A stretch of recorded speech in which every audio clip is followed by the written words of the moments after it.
রাজনৈতিক দৃশ্যপট পাল্টানোর পর থেকেই বেশ শক্তপোক্ত অবস্থানে আছেন জামাত এবং বিএনপি, এবং বরাবরই দেখা যায় এই দুই দল ভিন্ন ভিন্ন দাবি তুলে রাজপথ দখল করে রেখেছে। কখনো জামাত এবং কখনো বিএনপি পালাবদল করে। দুই দলের দাবি দাওয়াগুলো একে অপরের সাথে সাংঘর্ষিক।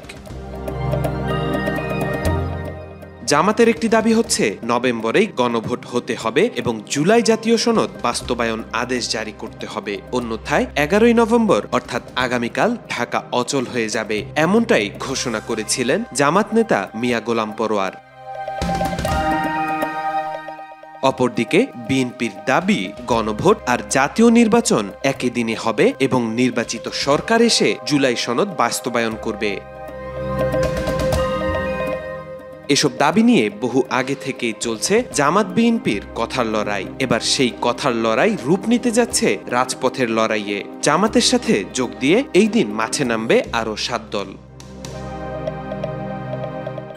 দলগুলো হলো জামাতে ইসলামী, ইসলামী আন্দোলন বাংলাদেশ, খেলাফত মজলিস, বাংলাদেশ খেলাফত মজলিস, বাংলাদেশ খেলাফত আন্দোলন, বাংলাদেশ নেজামে ইসলাম পার্টি, জাতীয় গণতান্ত্রিক পার্টি ও বাংলাদেশ ডেভেলপমেন্ট পার্টি।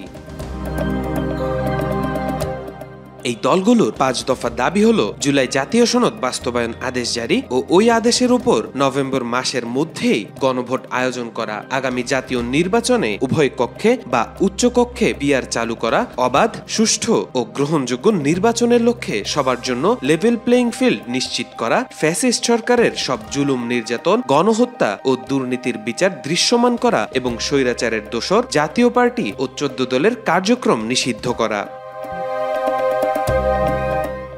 এখন দেখার বিষয় হলো আগামীকাল মাঠে নেমে জামাত সহ আরো 7 দল কি তাদের দাবি আদায় করে ঘরে ফিরবে, নাকি আরো একটি বড় আন্দোলনের সূত্রপাত হয়।